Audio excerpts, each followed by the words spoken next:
Mas Wisdom, you can start on, please. Oh, okay. Bismillahirrahmanirrahim. Assalamualaikum warahmatullahi wabarakatuh. Selamat pagi waktu Inggris dan selamat sore waktu Indonesia semua. Selamat datang para peserta di acara webinar IELTS yang dengan mengusung tema Mau Sukses Dalam Tes IELTS, Kamu Pasti Bisa. Acara ini terselenggara atas kerjasama Departemen Academic Support PPUK dengan British Council Indonesia Foundation. Acara ini adalah salah satu kegiatan PPUK yang sangat dinanti-nanti oleh banyak orang, terbukti dari banyaknya peserta yang mendaftar. Terakhir saya cek hampir 300 orang, luar biasa. Jadi pada webinar kali ini, sesuai dengan judul dan temanya, kita akan membahas tentang IELTS. Nah, apa sih itu tes IELTS, kemudian bagaimana mempersiapkan diri untuk ikut tes IELTS, serta hal-hal lain yang berkaitan dengan tes IELTS, akan kita bahas tuntas pada hari ini. Nah, untuk itu, kita sudah kedatangan dua orang narasumber yang hebat-hebat, yaitu Mbak Tia Rinaldi Putri dan Mas Rizky Ramadan. Halo Mbak Tia, Mas Rizky. Halo. Halo. Ya, halo. Untuk mengefisienkan waktu, langsung saja saya persilahkan kepada Mr. Com Downes, Director English Education in Society of British Council Indonesia Foundation untuk memberikan sambutannya. Please. Hi. Okay. Thank you very much. Selamat sore, everybody. I'm in Jakarta, not in London. I'm working from home, like many of you, studying and working from home. I'm in Indonesia. I'm very happy to be here in Indonesia, and I'm really pleased to sort of welcome you to this joint webinar in cooperation with the Indonesian Student Association in the UK, PPI UK, that do a fantastic and amazing job of supporting all of the Indonesian students in the UK. And one of the best reasons I think for going to the UK to study is to be part of that network. I think actually today's webinar is all about IELTS and preparing for IELTS. And you're going to hear from both British Council trainer, who's very experienced in preparing students for IELTS, and you're going to hear from students currently in the UK, members of PPI who have already got their IELTS score. They're now studying and did very well. So hearing from students who got an 8.5 overall, they'll tell you what the secrets to their success was. What I wanted to say at the beginning in these sort of opening remarks is, I think if you're already here in this webinar, you're already thinking about IELTS. You know a little, maybe you know a lot about it, a little about it, but for sure you want to increase your score. And that is to enable you to access different types of opportunities. A lot of Indonesian students are looking to get an IELTS score to get into an overseas university. It could be in the UK, it might be in Australia, could be anywhere, it could be somewhere else in East Asia, but often a good IELTS score is a requirement by many universities these days to enter onto their programs. So it is the key to get in. And sometimes, once you've got that offer from the university, then you will be able to secure a scholarship, hopefully, to go along with it. But it's not just a key into the university. The reason these minimum IELTS requirements are set are to make sure that you can really follow the course well and get the most out of the course, that you don't struggle, that you're able to keep up with the academic papers, the debates, that you can submit good assignments and a good dissertation. So studying English is a good thing to do, not only to get a certificate that says you're an IELTS 7 or an IELTS 8, but it's going to help build your skills and give you the best experience at university and the skills, beyond that, if you want to go into an academic career or a professional, a different type of career, maybe. I myself used to be an IELTS examiner for 10 years. I'm not the expert today giving you the tips. I'm going to leave that to Tia and Rizky. I will just give you my 4 very brief ones, and I'm sure these might be repeated, okay? Obviously, first of all, I would say you have to know the format of the test. You've got to know what questions are coming. You've got to know how long the test is. Format is key. And then linked to that, you need to know what you're being assessed on. What's the assessment criteria? What are the examiners looking for? If you don't know those things, you're not going to do very well. And you can quickly increase your score by knowing the format and the assessment criteria very well. And once you know the assessment criteria, you should be able to assess yourself and know what your strengths and weaknesses are and what you need to do. And I think that leads to my final tip, that once you know what you need to do, you've got to go and do it. You've got to go and practice. You're not going to get better without practice. So if you need to improve your writing or your reading against the clock, you've got to do that for like half an hour every day. Read what you love and your skills will get better. But if you don't practice, it's like trying to be going to the gym. If you don't go to the gym, you won't get fit and strong if you don't go regularly. And it's the same with preparing for an exam. So thank you very much for joining this webinar. Thanks really to PPI UK for organizing this webinar with us. I wish you all the best and success in getting the IELTS score that you need. And wherever you're going to study, I hope that you reach your dreams. And I hope that the pandemic finishes so that we can all do it face to face pretty soon. Okay? Thanks a lot. Take care. Goodbye from me. Thank you very much, Kolm, for the wonderful opening remarks. Oke, kita langsung saja ya masuk ke acara inti webinar kita hari ini. Untuk sesi pertama kita akan berdiskusi, berbincang-bincang terkait IELTS dengan narasumber pertama, yakni Mbak Tia Rinaldi Putri. Halo Mbak Tia. Masih mute Mbak. Hai. Mungkin sudah bisa di-share Mbak, share screen aja. I will. Hang on one second. Ya, sambil Mbak Tia share screen-nya, saya ingin memperkenalkan dulu Mbak Tia ke teman-teman semua. Kebetulan CV singkatnya beliau dalam bahasa Inggris, jadi saya baca aja ya. Tia has been an IELTS expert at British Council Indonesia since 2016. She began teaching English in 2009 at TBI, and she earned her CELTA on 2012 and DWI extension on 2016. In 2013, she began to focus on teaching exam preparation classes. In teaching these classes, she focuses first and foremost on familiarizing students with the format of the exam that they plan to take. This will allow students a strong foundation when they begin to learn strategies for the exam. Jadi Mbak Tia ini adalah salah satu pakar IELTS dari British Council Indonesia Foundation sejak tahun 2016, punya pengalaman mengajar bahasa Inggris yang sudah cukup lama ya, dari tahun 2009, kemudian di tahun 2013 juga sudah fokus mengajarkan tentang exam preparation, jadi persiapan untuk tes, salah satunya mungkin IELTS. Oke, tanpa berlama-lama lagi, saya persilahkan kepada Mbak Tia untuk menyampaikan materinya. Teman-teman yang punya pertanyaan, silahkan dituliskan langsung di kolom chat. Silakan Mbak Tia. Okay, all right. Hang on. Can you see me? Okay, since I look weird with the background, I'm going to just turn it off. Okay, so I hope you can see me better. All right. So let's start with the CDS. Hello, everyone. Good afternoon. Thank you for being here. Such a big crowd.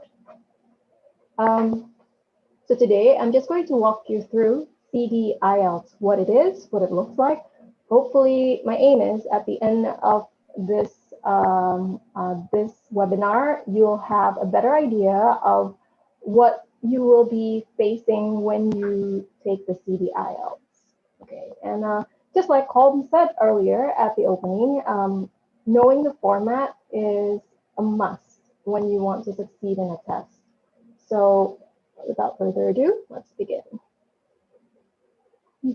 Hang on. Okay, here we go. Hi, I'm Tia, and Mas Busang has given me a very good introduction. I'm your British Council IELTS expert, and today we're going to look at IELTS, in particular CD IELTS. It's a global test for a modern world. as we all know about IELTS. A lot of people take it, 3.5 million tests delivered in 2018 alone, and I'm pretty sure within the last few years it has increased significantly. It's accepted by more than 10,000 organizations in 140 countries, so that should speak enough about how valid it is in terms of determining someone's English proficiency. The format for IELTS, whether the regular IELTS or IELTS UKVI, is all the same. It's listening, reading, speaking, and writing. So all 4 skills are being examined when you take the test. Now, in the past, IELTS has always been viewed as kind of like an old school test because it's always been paper-based. But in the past few years, they've tried to incorporate the digital format, and now you have the choice of taking the computer. But the content itself is still the same. When you look at what the components are, if we look at listening, it only consists of 30 minutes of listening. It has 4 sections and there are 40 questions. With reading, you have 60 minutes, you have 3 sections and 40 questions. Writing is 60 minutes, where you will face 2 tasks, whereas speaking is between 11 to 14 minutes, and it consists of 3 parts. We'll take a look at each of them and what it means when it's done through the computer-delivered testing. So like I said, in the past, IELTS has been mostly paper-based, but starting from, I think, in 2018, we've intensively began to roll out the computer-delivered format. And basically, it's the same thing, but it's the very same test. Okay, so if you have studied up on the IELTS paper-based format, you don't need to worry about getting familiar with a brand new test. It's not like that at all. It is basically the same format, but it's been adapted to incorporate the computer screen. That's it. So it will consist of listening, reading, writing, and speaking. And the speaking part here is still the same as the paper-based format. So you will still see an examiner. You will not be talking to a computer, which I think, I don't know, for me, I think that's a good thing because a lot of people find it a bit unnatural to be speaking to a computer screen while you have a timer counting down. It can actually distract some people. The modules remain the same. They're academic and general training. The results is a bit faster if you take the computer-delivered IELTS, which is 5 to 7 days. The test availability, paper-based is also quite frequent with up to, except for now with the COVID, of course, we don't have that just yet. But for the CD IELTS, we are available up to 7 days a week. So it's pretty accessible if you want to find a test that suits your schedule. The length of this test, like I said, it remains the same. So basically, there are no changes. You just have more choices. So it's a good thing. Right. So we'll get into test here. All right. So right now, we're going to look into the introduction. So we're going to view a video that is just a short introduction overall to what the computer-delivered IELTS is.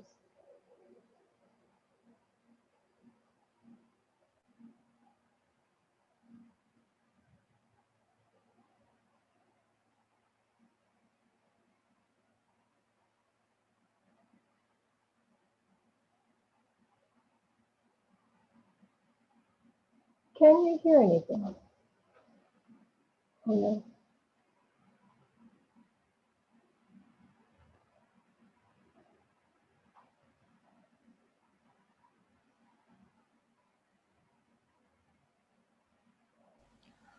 Sorry, you're gonna have I'm to stop. sorry. Yeah, you're gonna have to stop sharing and then reshare with the audio shared. There's checkbox on the bottom left corner when you share screen. Excuse me. Okay, let me just give that a try again. 1 second.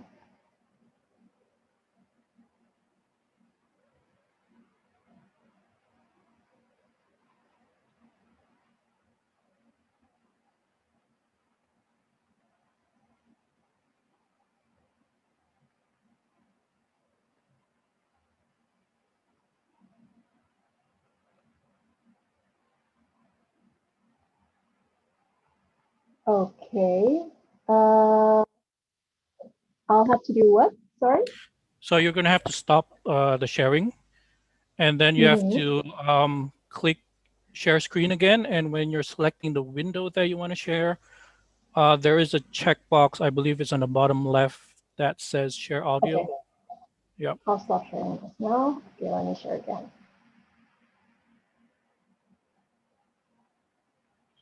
Share, and I didn't do it, did I? It's right before you click confirm. There should be share Share audio sound. Yes, checkbox. Yeah, I got there it. it is. Thank you so much. Thank you, Rizky. You saved my life. Here we go. I'm sorry, everyone. So let's give it a try again. It's okay, Mbak. Okay, so I hope this works.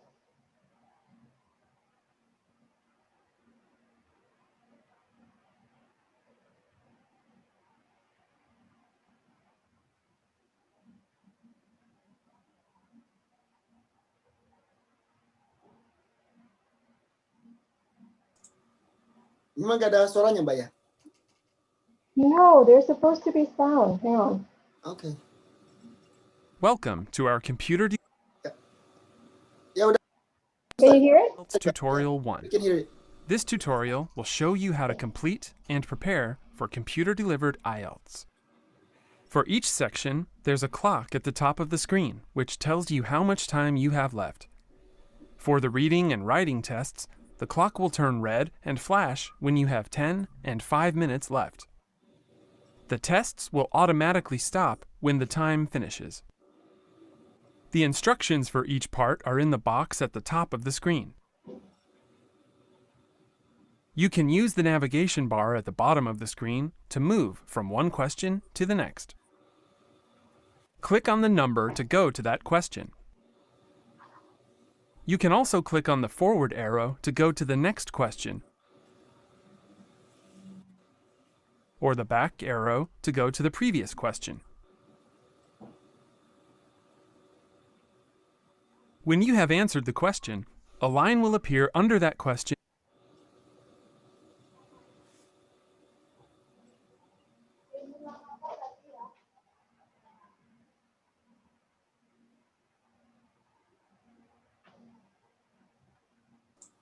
Sepertinya berhenti, Mbak, ini ya, videonya. In the navigation bar. It's okay. You can click on Review if you want to look at the question again later. The question number will be shown as a circle. You can review and change your answers at any time until the end of the test.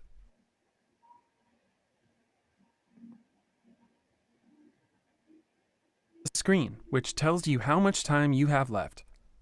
For the reading and writing tests, the clock will turn red and flash when you have 10 and 5.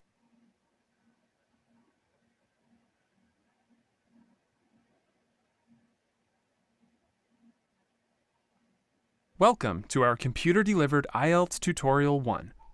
This tutorial will show you how to complete and prepare for computer-delivered IELTS. For each section, there's a clock at the top of the screen, which tells you how much time you have left. For the reading and writing tests, the clock will turn red and flash when you have 10 and 5 minutes left. The tests will automatically stop when the time finishes. The instructions for each part are in the box at the top.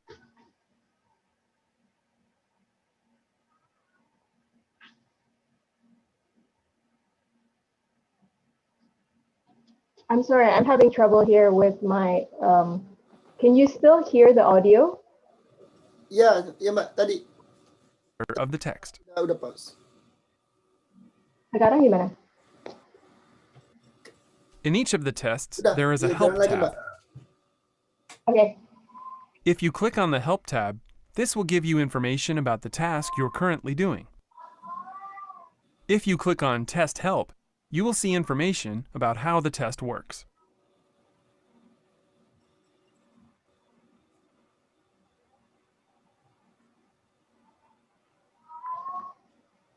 If you wish, you can also highlight sections of the text.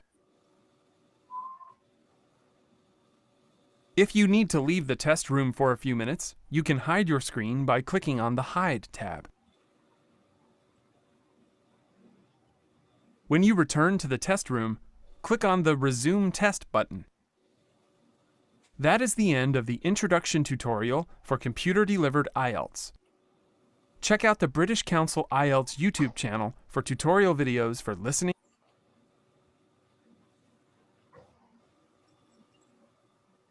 Okay, so we're going to take that bit by bit. And if you have any questions, don't hesitate to put it inside the Q&A box. Okay, and then I will be able to hopefully answer some, if not all of your questions in the end.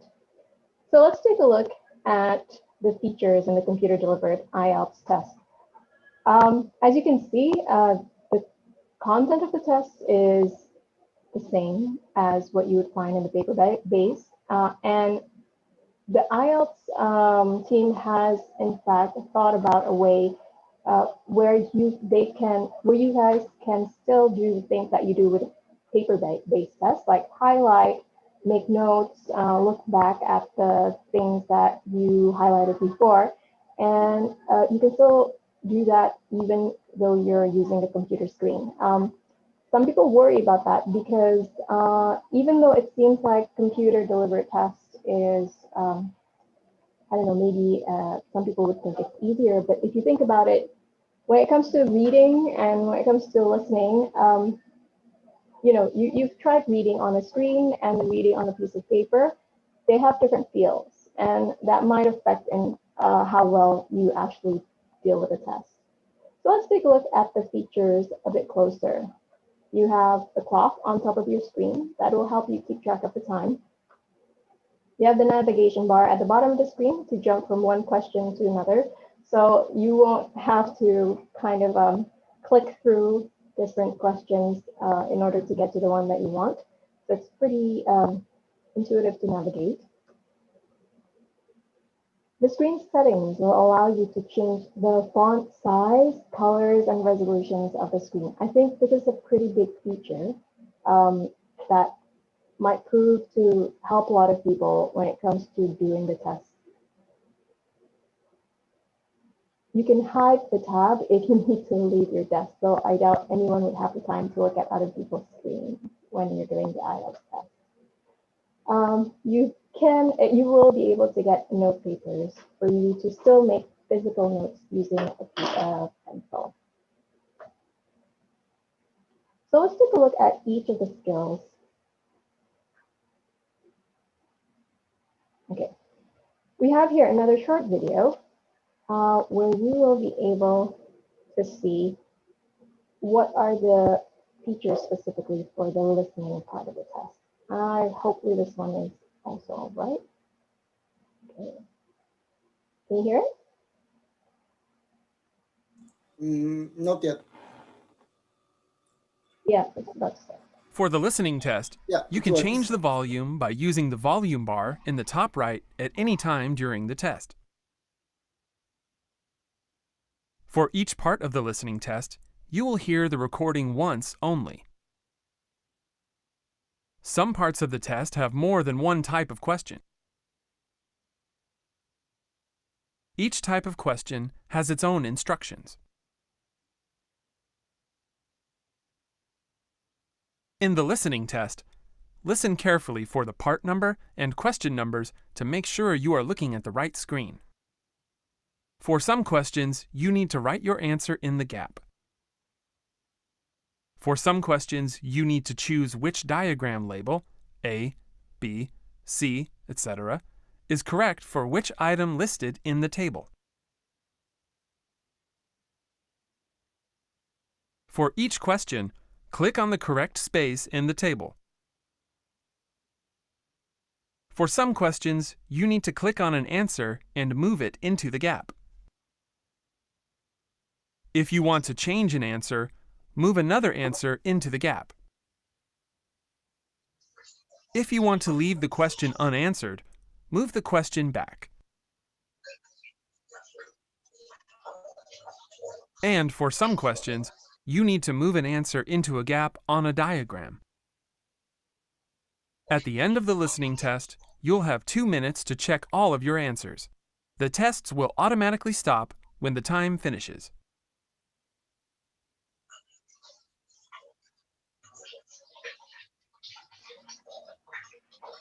Okay.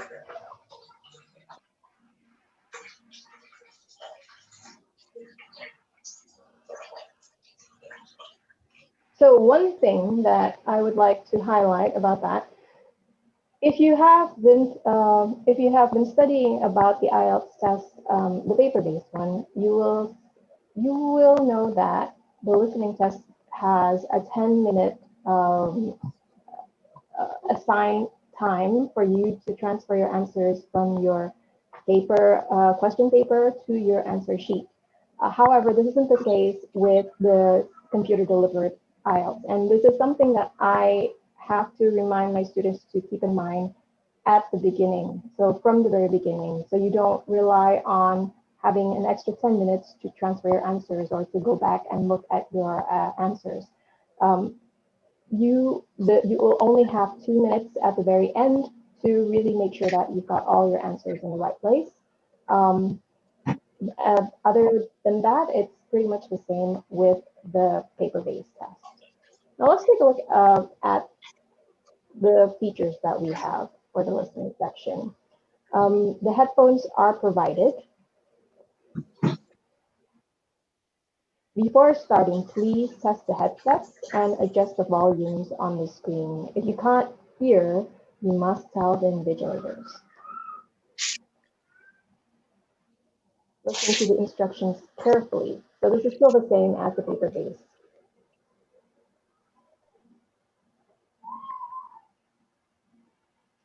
Use the time given to you before and after the questions to prepare and check.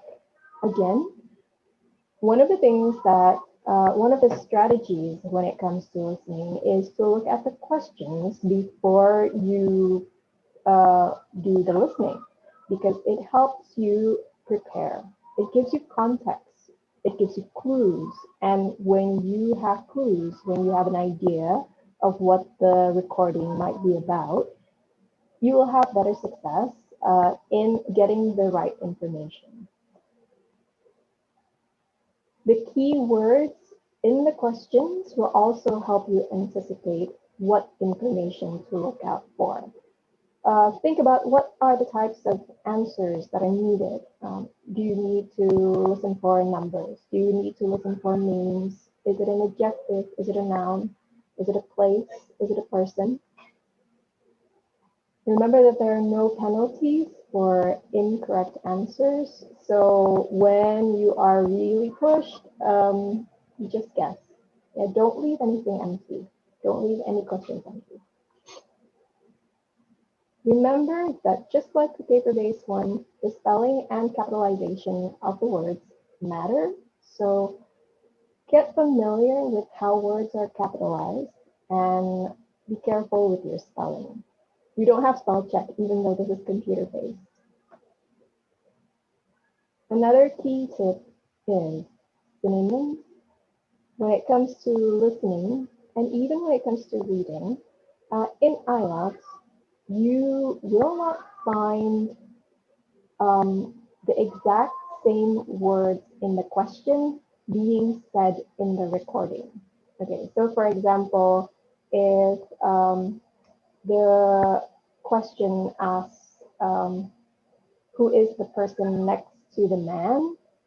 The recording will give you clues about that, but it won't say the exact same sentence. So don't wait for the exact same wording of sentences in the recording that you see in the question. Some other features, some other useful features would be the changing the volume with the volume bar. So you can adjust your volumes. And I think this is another cool thing about doing this in the computer delivered format. If you do it in the paper-based format, you can't adjust the volume because one recording is for the whole room. Whereas if you have your own monitor and your own headset, you're free to adjust the volume as you see fit. When you answer, you simply type the answer in the gap, identify diagram labels if needed. You click and drag things into the gap, or you may leave the gap blank by moving the words. Don't forget that you have 2 minutes to check your answers. Please make use of that time to have a look and make sure that you have indeed answered all of them. All right, so now we get into the reading test.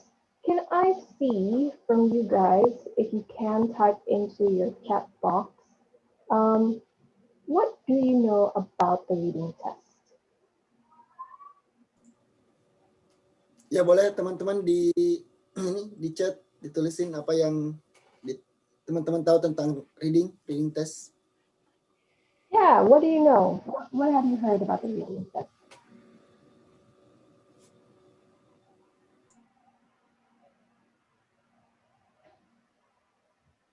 Scanning and skimming, very good. 3 passages, wow, Mutiara, that's very good. Multiple choice.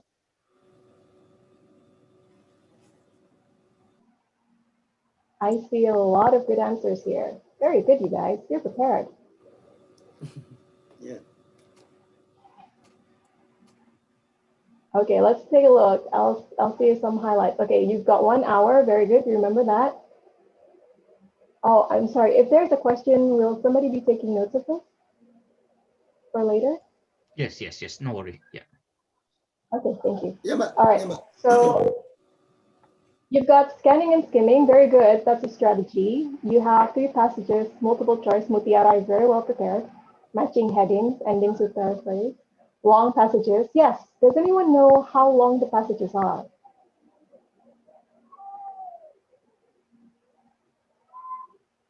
They provide very interesting passages for your knowledge. That's true. Yeah, the passages are quite long. It's about 900 words per passage. So it's quite. It will take some concentration.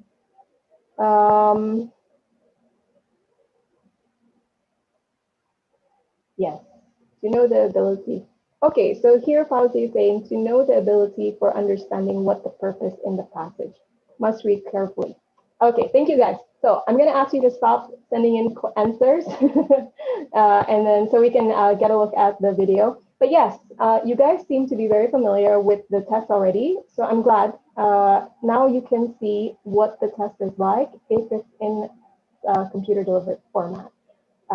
Hopefully you can see a lot of similarities and maybe some helpful features that you don't have if you take the paper-based one.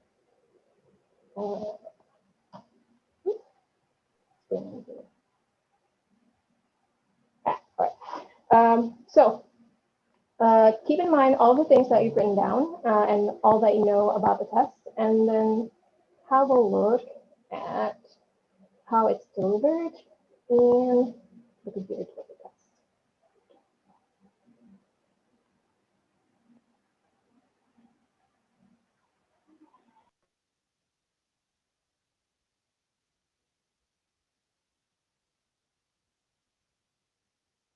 In the reading test, the text appears on the left and the questions on the right. To see all the text and the questions, you will need to use both scroll bars.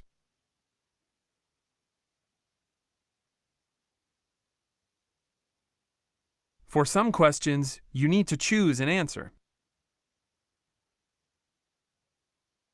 If you want to change your answer, click on a new answer. If you want to leave a question unanswered, click on the answer again. To look at the next question, just click on the question itself. For some questions, you need to choose more than one answer. If you want to change any of your answers, click on the answer you want to change and then click on your new answer. If you want to leave any of the questions unanswered, click on the answer again.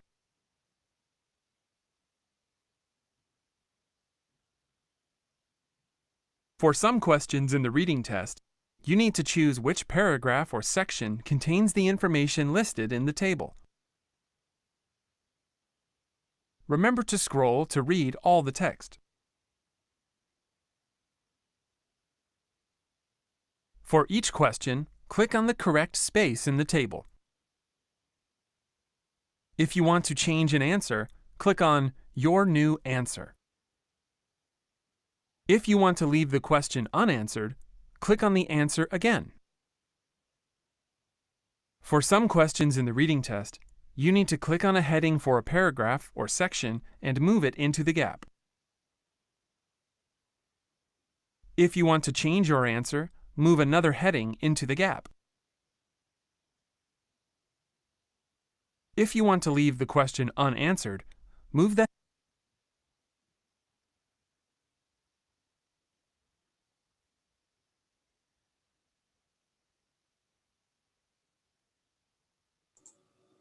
Audionya berhenti kayaknya, Mbak.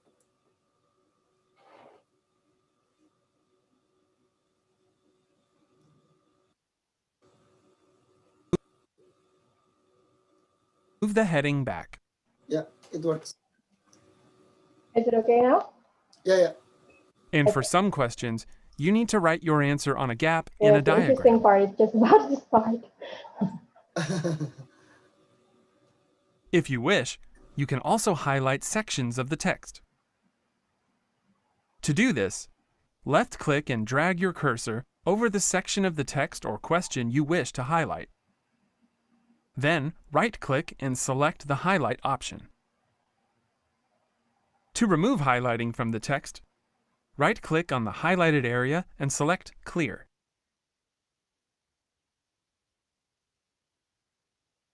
If you wish to remove all highlighting from the screen, right-click on a highlighted area and select Clear All. You can also make notes on a section of text. To do this, left-click and drag the cursor over the section of text or question you want to make notes about. Then, right-click and select the Notes option. Your chosen section of text will be highlighted, and a yellow notepad will appear. You can write your notes on this. Click on the X in the notepad to hide your notes. To see your notes again, click on the highlighted section of the text. If you want to see which areas of highlighted text have notes, move the cursor slowly over each area of highlighted text. If a small orange box appears, it means that the highlighted text contains notes. To remove notes from text or questions, right-click on the highlighted area and select Clear. All right, so as you can see, you have quite a lot of features there that can be very useful when it comes to doing a reading test on the screen. These features are hopefully able to bridge your the fact that you can't write on the text. When you have your paper-based questions, you can easily make notes on the passages, underline things, make notes on the sides, but you can't do that on the screen. So these features will hopefully help you. But also, you can't adjust the font size when you have a paper-based test. So this is something that you can do on the computer-based IELTS. And hopefully that can help a lot of people. Oh, sorry, what's going on here? Okay. Since this is Oh, sorry, Mas Bustang, how long have I Ya, got kita left? ada kurang lebih waktu 5 menit lagi, Mbak. 5 menit lagi. Okay, great. Kita bisa Alright, nanti so lebih elaborate. when it comes to the reading, make sure that you get familiar with how to use the features in order for you to be successful with it. Let's take a quick look. You have 2 scroll bars. You may highlight some sections, and you may also take notes. With the writing, I'm going to skip the video because it's pretty straightforward. And you can, just like, because it's still very similar to the paper-based one, you can answer the questions in either order. The answers are saved automatically, so that might be something that eases your mind a bit. No grammar or spelling checks are available, unfortunately, even though it's on a computer. Word count function available. I think this might be something that people like, or I don't know, maybe it makes you more nervous. But definitely you can see how many words you've typed in. And I think this is something that people will rejoice about, which is you can copy, paste, erase, and undo very easily, which is something you cannot do when you have the paper-based.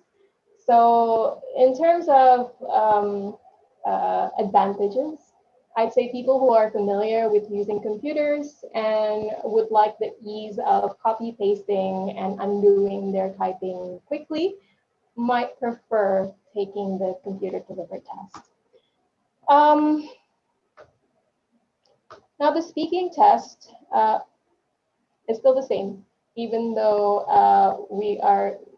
this is a computer delivered test, the speaking component remains live. So you will see an examiner.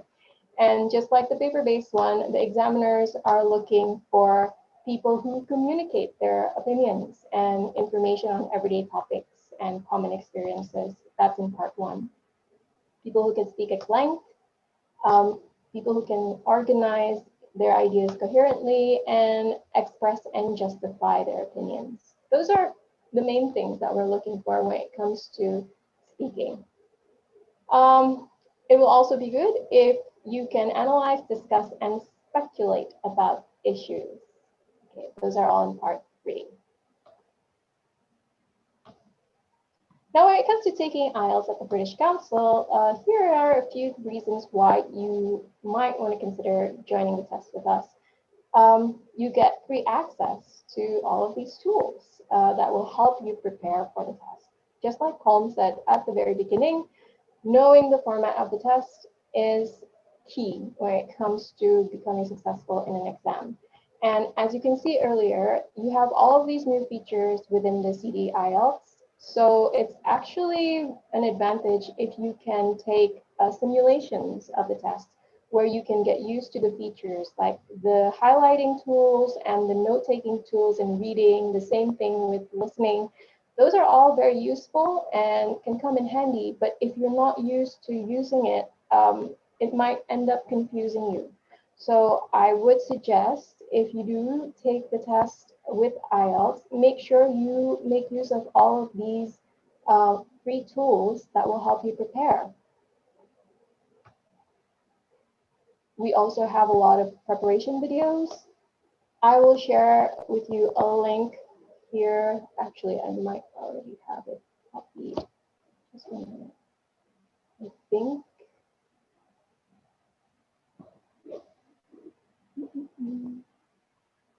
Oh, there we go. This is the link to the familiarization test, so you guys can actually take a test, a simulation of the CD IELTS test. It doesn't include the speaking, of course, but it does include all the other parts. And it can give you an idea of what it would be like to take the computer delivered test.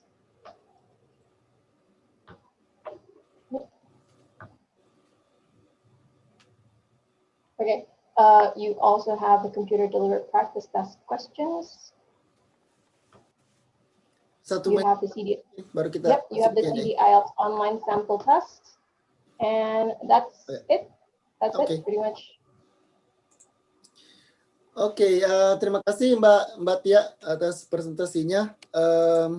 ini sudah ada beberapa pertanyaan dari teman-teman peserta. Sure. Saya mungkin langsung saja ke yang pertama itu dari dari Merta Septiani. Oke. Ini ada nggak rekomendasi tempat latihan tes IELTS online gitu Mbak, yang kita bisa coba gitu? Maksudnya tempat tes IELTS online, Maksudnya mungkin paper based kayak, tapi hanya untuk maksudnya kayak mungkin kalau tidak disediakan di misalnya mungkin kayak tempat ya itu gitu, kayak misalnya mungkin kayak tes gitu mungkin ya. Enggak ada. Well, I gave you the link earlier, which is for the familiarization test. Itu kan yang saya kasih itu, yang saya masukin di chat box. Ada link bit.ly. Nah, di situ you guys can take a simulation of the test. Merta Septiani nih ya pertanyaannya. Iya. Terkait itu tadi, Mbak. Okay. Yeah, and then the part of the question is, apakah itu sudah bisa diasumsikan benar-benar 7 atau tidak? Nah, ini memang sulitnya kalau misalnya tes prediksi ya, karena tiap kali tes itu kan orang kondisinya beda-beda. Terus begitu you get different sets of questions as well. So if you ask whether that's a guarantee you'll get a 7 on the day of the test, I cannot say that. That's why we do not have a prediction. We don't really have a prediction test.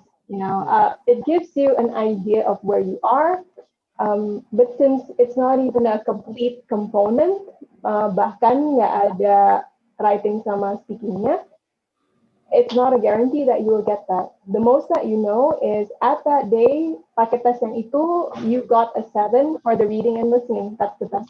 That's the best guarantee that we can give based on that. Oke Mbak. Terus pertanyaan berikutnya dari ini Baso Firman.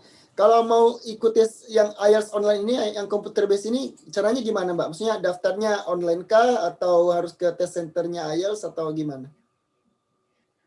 Well, hang on. I shared it at the very end. You can contact British Council, especially with Mbak Florencia.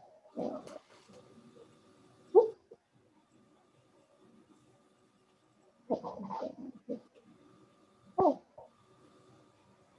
I'm sorry, I'm just going to stop sharing because I don't know what happened. Okay. Yeah. So basically, you can contact the British Council to about this. This is Mbak Florence. I will see if I can. I will copy paste her email.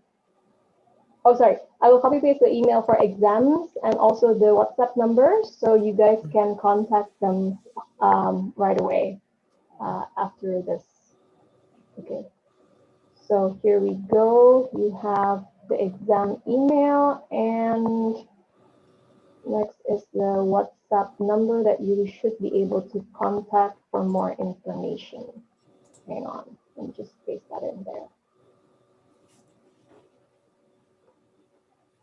There you go. I hope that's useful for you guys. Yeah.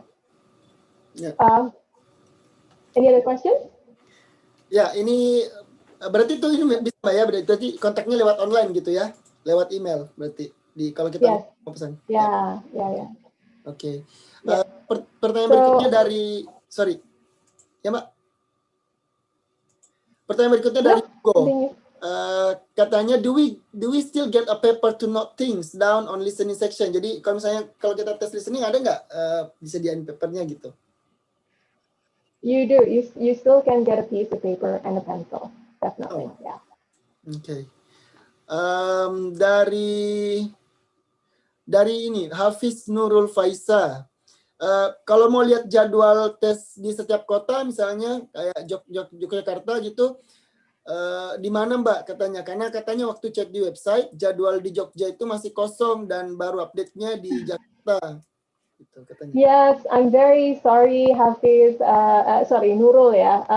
But the thing is, Hafiz Nurul. The thing is, because of COVID, we are only active in Jakarta for now. For the past few months, exam yang berjalan baru yang di Jakarta. untuk yang di kota-kota lain setahu saya memang masih belum jalan. Jadi mungkin karena itu belum ada jadwalnya. Maaf sekali ya. Oke, masih dari habis juga Mbak, bertanya lagi, kira-kira tips apa gitu untuk belajar IELTS untuk yang beginner? Terus ada nggak rekomendasi buku atau website gitu? Misalnya yang tadi mungkin Mbak, yang bisa. Well, jadi gini, kalau misalnya buat saya, IELTS itu adalah tes proficiency. Jadi sebenarnya pada saat level berapa aja boleh ngambil IELTS, tapi kan masalahnya punya target ya. Jadi kalau saya bilang, kalau memang masih merasa beginner, jangan belajar IELTS dulu, tapi belajar bahasa Inggris. Karena nggak ada bahasa Inggris buat IELTS, yang ada bahasa Inggris aja. Jadinya kalau kamu bahasa Inggrisnya sudah fasih, maka kamu akan mendapat nilai IELTS yang bagus. Tapi nggak bisa berharap, oke, aku harus belajar IELTS supaya aku bisa dapat nilai IELTS yang bagus. It's not like that. Justru you improve on your English skills in general before you can think about preparing for the test. Seingat saya, British Council tuh juga ada tes, ngeluarin aplikasi tes untuk kayak placement test gitu ya yang gratis, namanya English Score deh, kalau nggak salah. Waktu saya sempat ikut webinarnya juga.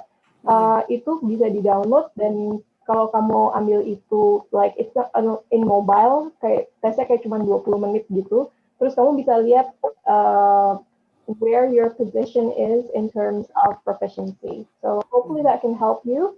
Nah dari situ baru kamu bisa mikir, oke, berarti aku mesti memperbaiki proficiency-ku gitu. Oke. Pertanyaan berikutnya dari Sylvia Andriani.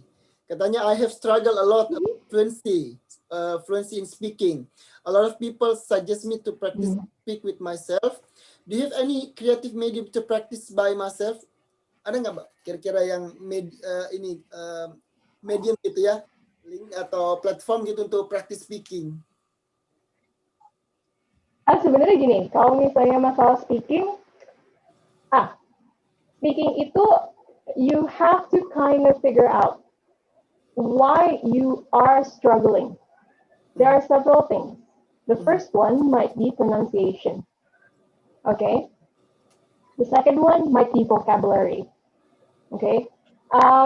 Kalau saya pikir biasanya murid-murid saya itu struggling tuh dua itu. Kalau mereka either nggak pede sama pronunciation-nya atau mereka nggak pede sama kosakata yang mereka punya. Jarang ada yang sempat mikir grammar pada saat bicara. Jadinya kalau misalnya mau tidak struggling, maka memang salah satunya ini aneh ya, tapi sebenarnya one of the things that you can do is to read regularly. So try to read books, stories, articles regularly. Tiap hari commit to reading for 15 minutes a day, apapun itu. And that will improve your vocab. Yeah. Another thing is pronunciation. Now, pronunciation is a bit tricky, but it's doable if you work on it consistently, just like everything else. Yang orang suka nggak sadar soal pronunciation adalah mulut kita itu otot. So when you want to improve your pronunciation, you have to exercise it. Sama halnya kalau kamu mau improving backhand tennis gitu ya, kan mesti ngulang-ngulang terus gitu ya. So if you have a problematic sound in English that you cannot produce gitu, nah you have to practice your mouth muscles so that you will be able to produce the sound without thinking about it too much. Gitu. Jadi dua itu sih biasanya kalau untuk fluency ya, dari pengamatan saya selama ini. Gitu. Semoga itu cukup menjawab ya. Masih nyambung tentang speaking Mbak, ini dari Rahadian. Katanya, apakah aksen itu penting Mbak untuk speaking? Not so much, no.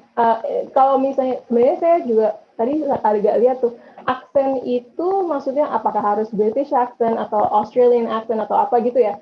No, not at all. The examiner is not looking for a specific accent. The examiner is looking for whether they can understand your speaking without much effort, gitu. Jadi kita untuk ngedengerin kata-kata yang kalian ucapkan nggak perlu sampai tadi ngomong apa ya gitu. We don't have to do that now. As long as you're clear, you don't have to have a certain accent. Oke. Pertanyaan berikutnya terkait ini Mbak, capitalization yang tadi Mbak Tia bilang capitalization itu penting ya. Dari Dennis, apakah kalau menulis huruf besar dan kecil di listening dan reading section itu mempengaruhi nilai Mbak? Yes, it does. Yes. Punctuation matters. And punctuation in English is the same as punctuation in Indonesian. So don't be too confused. The things that are capitalized in English are the things that are capitalized in Indonesian. So you don't have to learn a new set of rules for English. All you have to do is just review the knowledge that you already have about capitalization and punctuation. Jadi nggak bisa tuh dijawab, ditulisin jawabannya tuh ditulis huruf kecil semua atau huruf besar semua gitu, nggak bisa Mbak ya? Harus dipilih. Enggak, jangan diperhatikan ya, diperhatikan ininya punctuation, terutama di writing, because in writing it really shows. Oke, dari Mbak Mutiara, katanya I'm struggling at reading skills, especially for matching. Yes, no, true. Yes, no, true, false, not given. What are you supposed to do while practicing self-review to make it reduce some mistake? Jadi reading ini Mbak yang yes, no, true, itu true, false, not given. Oke, sekarang gini, biasanya kalau saya ketemu murid yang struggling sama reading, terus kalau saya tanya, kamu biasanya bacanya apa sehari-hari? Usually they only read the things that are from the exam practice papers, which is great. Menurut saya, you keep on doing that, keep on reading the exam practice papers and using that, but you have to do more than that in order to be able to do well on the test. Gitu. Jadi nggak bisa cuma ngandelin baca yang dari soal-soal latihan aja, terus berharap itu udah cukup untuk nanti di tesnya. You have to read more than that. Jadi selain latihan yang dari soal-soal exam, you also should, like if you're looking for news about local news or current world news, try to find those in English. Get it from the Jakarta Post. Get it from Times. Get it from an English-based, an English language publication. Your brain needs the practice in order for it to become fluent. Gitu. Nah, soalnya terutama untuk pertanyaan-pertanyaannya dari Mutiara ini, the questions that you are asking, that you're struggling with is yes, no, true, false, not given. These are all questions that have something to do with a deeper understanding of the text. Gitu. So it's not simply locating information. You have to understand the content, and you have to you have to know. You can kind of understand the things that are not explicitly written in the text. Nah, kalau sudah pemahaman seperti itu, memang it takes a bit of getting used to. Jadi pada saat kamu membaca berita, berdialoglah dengan berita itu. Kayak misalnya dipikirin, like let's say they say the pandemic in Indonesia is increasing in numbers. The number of people who is getting COVID is increasing in numbers. Then you kind of think back, okay, what do I know about this news? Disangkutin sama berita-berita yang sebelumnya. Terus sambil bertanya-tanya juga, kira-kira maksudnya apa ya kalau penulisnya ngomong begini gitu. Kira-kira maksudnya apa ya kalau dia nyebutin informasi ini. So that kind of dialogue that you have with a reading text itu nanti bisa membantu Mutiara pada saat ketemu sama soal-soal seperti ini. Karena nanti soal-soal ini menujunya ke kemampuan Mutiara untuk memahami hal-hal yang tidak tertulis secara eksplisit. Oke, terima kasih banyak Mbak Tia atas presentasinya dan jawaban-jawabannya sangat luar biasa sekali. Teman-teman yang masih punya pertanyaan dan yang belum terjawab, nanti kita sambung di sesi kedua. Terima kasih banyak Mbak Tia atas waktu dan kesempatannya. Terima kasih banyak Thank you so much, everyone. sharing ilmunya. Makasih banyak. Oke, kita lanjut ke sesi yang kedua. Langsung saja lanjut ke sesi yang kedua, teman-teman, dengan narasumber yang kedua, yakni Mas Rizky Ramadan. Halo, Mas Rizky. Halo, Mas. Oke, sebelum berbincang-bincang dengan Mas Rizky, saya akan memperkenalkan dulu secara singkat Mas Rizky kepada teman-teman semua. Jadi, Mas Rizky ini saat ini sedang bekerja sebagai Structural Design Engineer di Indonesian Aerospace dan juga sebagai pengajar IELTS atau IELTS tutor. Waktu kuliah di Inggris, Mas Rizky ini kuliah di Imperial College London dan mengambil Master of Science in Composites dari tahun 2018 sampai 2019. Skor IELTS Mas Rizky yang ini yang paling menarik ya, karena skornya itu tinggi banget, 8,5. Kalau setahu kita kan skor IELTS itu dari 0 sampai 9 ya. Mas Rizky ini dapatnya 8,5. Nah, teman-teman semua, pada sesi yang kedua ini kita akan berbincang-bincang dengan Mas Rizky. Kira-kira apa nih tips dan triknya nih dari Mas Rizky untuk bisa dapat skor IELTS setinggi itu gitu. Nah, sesi yang kedua ini bentuknya talk show, jadi lebih ke bincang-bincang. Silakan teman-teman yang masih punya pertanyaan terkait IELTS dituliskan, disampaikan di kolom chat. Halo Mas Rizky, bisa dengar ya Mas? Yap, jelas Mas. Oke, mantap. Saya mulai dulu mungkin dari yang ini ya, yang mungkin banyak ditanyakan sama teman-teman juga ya. Kira-kira kalau kita misalnya mau ngambil tes IELTS gitu ya, apakah yang paper based atau yang komputer based tadi seperti yang dijelaskan Mbak Tia, kira-kira apa nih yang harus kita persiapkan gitu? Kira-kira tipsnya gitu secara umum dulu, yang efektif itu seperti apa gitu?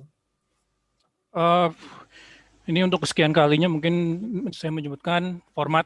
That's definitely number one. It's been mentioned a lot. Format membantu student untuk anticipate when the information is coming up for listening, to focus on exactly when to pick up that information that you're looking for. Sekelas J.K. Rowling, you ask her to do the IELTS the very first time, she's not going to do well. She's going to do well in writing. She's going to get 9 in writing. But, reading and listening, it's tough. Pertama kali banget saya mencoba, an online test. You Google and you find a lot of online papers with answers, especially for reading and listening. Pertama kali banget, I think I got a 5. Yeah, I didn't see that coming. I didn't see the way they try to trick you. There are a million and one ways that these questions try to trap students and get you answering the wrong questions. And that's what I do with my students, to anticipate these questions, to identify where they try to trap you, because that's what IELTS is supposed to do. They're trying to differentiate between someone who's okay in English and someone who's good and someone who's really good in English. So they're going to put in a lot of tricky questions. And obviously in anything you do, the more you practice, the more you do, you will be able to identify these tricks and how to avoid all the careless mistakes, especially in reading and listening. So those 2 papers, I do think that you can prepare it on your own in a way. Seperti yang sudah saya sebutkan, itu di online tuh banyak contoh soal dengan jawabannya, sehingga kalau mau dicoba sendiri itu bisa. But when it comes to writing and speaking, then that is slightly tougher to do on your own, because you do need feedback from someone else. I think Tia has already mentioned about speaking. It's good to have someone to give feedback and tell you that you're speaking clearly, or you're using the right words. And again, for writing, you need someone to tell you that your writing is coherent, it's understandable. So that those 2 papers might be a little bit more tough to do on your own. So it's always good to have a friend. At the minimum is to have a partner or a friend who has the same interest, who wants to improve together and, support each other. So in a way that, do you need to participate in online classes? I mean, as a tutor, I would say, go ahead. That's where I get the money from. But, in all honesty, you can do it on your own. Of course, you do need a bit of help for the other two papers. Jadi memang butuh ini ya, butuh partner gitu ya, teman-teman belajar yang mungkin bisa saling mengkritisi gitu, memperbaiki ini. Khusus untuk writing and speaking, I do think that's critical. When you speak to yourself, you're going to think that it's always correct. When you're writing and you read your own writing, you're going to think that it's always correct. So it's good to have an extra pair of eyes and ears to just let you know where you can improve. And the best way is really to find a friend who has the same goal or has the same target. Because I think that would motivate each other a lot more effectively. Tadi Mas Rizky sempat bilang ya, sempat di awal-awal tuh waktu belajar IELTS gitu, terus kemudian tes awal itu dapat 5 gitu, nggak serta-merta gitu ya, dapat tes pertama kali langsung dapat 8,5 gitu. Nah, kira-kira kan banyak tuh juga tuh teman-teman juga tuh yang mungkin udah tes ke 3 kali, 4 kali itu masih nggak dapat standar gitu, masih 5,5. Nah, apa yang dia harus dilakukan atau apa yang Mas Rizky kemarin lakukan sehingga bisa upgrade gitu nilainya, bisa improve gitu dari awalnya 5 bisa sampai 8,5 gitu. Yeah, jadi 5 itu online. It was a free online test. Jadi masuk benar-benar without any preparation, tanpa baca-baca dulu. And then it was a shock of my life. I'm like, what? Okay, that's not good. A 5 is not good. And the most important, and I think this applies to any type of exam, is to evaluate yourself. Where are you making the mistake? Di mana salahnya? And bagaimana cara avoid? And then that's why the online test, they give you the answers. Jangan hanya lihat, okay, saya salah ini, saya salah berapa, tapi ini kenapa saya menjawab ini, sedangkan jawaban yang benarnya yang satu lagi. How do I try to find that information so that it leads me to the correct answer? And obviously, the more you do it, the more you practice, you're going to see a pattern in the IELTS paper. There is a clear pattern. And the more familiar you are with the format, again, we're talking about format and how they ask the questions, eventually you're going to think that, that's actually very obvious. To me now, reading, everything is there. All the information you need is in all the passages. And you can always go back to it. That's the beauty of reading. Listening is a different story. You miss the train, you miss it. Ikhlasin aja kalau udah kelewat. You can't go back. You can't rewind the recording. And that's where, for listening, you need extra focus. And to help you focus in listening is to be able to anticipate, that information. I think Tia mentioned about you need to know exactly what kind of word are you looking for. Are you looking for a verb? Are you looking for a noun? Are you looking for an adjective? When you know the type of word you're looking for, your mind is ready to anticipate this information coming in so that you're not as much in a shock when you're listening to the recording. And again, it's just practice and practice. After that 5 in my very first attempt, I've lost count of how many I practiced on. That's me. I just wanted to get better and better and perfect, my performance day by day. So that's definitely the most effective way that I think. Kalau misalnya ini Mas, kan sering juga tuh banyak yang nanya, kalau misalnya nih startingnya sekarang let's say 5 gitu ya bandnya, terus kira-kira itu untuk bisa sampai let's say yang standar 6,5 gitu butuh belajar intensif berapa lama gitu, misalnya preparation untuk bisa sampai di 6,5 gitu, kalau intensif gitu belajarnya? Seringnya I think 5 is a good start actually. To be at 5, there's a large room of improvement when you're at 5. It's actually pretty easy to pull it up to 6. Sering kalinya ketika saya menerima seorang murid yang initial testnya 5, itu karena memang ketika melakukan ujian pertama atau pretestnya itu tanpa persiapan sama sekali. But the moment I share with them the format, and especially for writing, the structure that you need to put your writing in, their grade changes drastically. So again, it's familiarity, knowing the format, knowing the grading criteria for writing and speaking. There are grading criteria. So knowing that criteria and knowing to improve the things that you can control. Now, this is where it's a bit difficult for writing. So writing ito ada 4 grading criteria from what I know. First is the structure. The second one is how you organize. First one is the task fulfillment. Bagaimana kita menjawab pertanyaannya. Kedua, itu adalah struktur penulisan. Ketiga, lexical resource. That is your vocabulary. Seberapa banyak kosakata yang kita punya. And the last one is grammar. Now, this is what I tell my students. You know what? Forget grammar for now. That is the hardest thing to control. I think even a native speaker would not get the grammar 100% correct. And it's the hardest thing to learn as well, because it goes back to like, how many years have you used the language? And so I tell my students, we're going to do grammar last. That's the hardest thing. We're going to do what we can control, which is the first 2 aspects: how you answer the question and how you structure your answer. Those 2 are very much controllable. And when I teach them the skills, they can easily get a bad 9 for these 2 categories.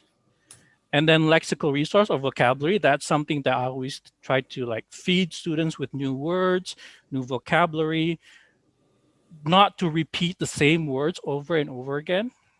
I'm going to give you an example. For task 1, kalau writing task 1 itu data. Selalu dikasih sebuah data. For example, they give you a line graph. Now in line graph, you're talking about the trend in the data. And basically you're talking about how the data is increasing or decreasing. That's the general idea. Now, you don't want to keep using the same word increase in every sentence. You don't want to go this increased and then this increased and then this increased. That is going to give you a very low score in terms of your lexical resource. You need to know synonyms of increase. You need to know other words that describe the exact same thing. So use things like increase, rise, jump, upward trend, spike. So when you use all these different words, that's going to give you a very good grade in terms of the lexical resource. So that is also something that's somewhat controllable. And then lastly, grammar, you know what? If you get a 5.0 for grammar in writing, but you get a 9 for the other categories, you're in a good position to get a 7.5 or even an 8. So when I share this with my students, usually the performance will change drastically. So it's really a matter of knowing the format and then the grading criteria of each individual paper of IELTS. Oke, kita sambil ini masih jawab pertanyaan juga. Ini ada dari Mbak Thomas ini, Fauzi. Katanya, how to know the idiomatic expression in the passage or listening? Gimana tuh kita tahu ini tuh idiomatic expression gitu? Yeah, that comes with experience. I think you can watch Friends all day on Netflix or The Big Bang Theory. I'm a big fan of sitcoms, so I'm always watching those sitcoms, and I think I do pick up a lot of those phrases from watching those sitcoms. And that's my personal experience, and it is really based on your flight time and how much you've listened to English.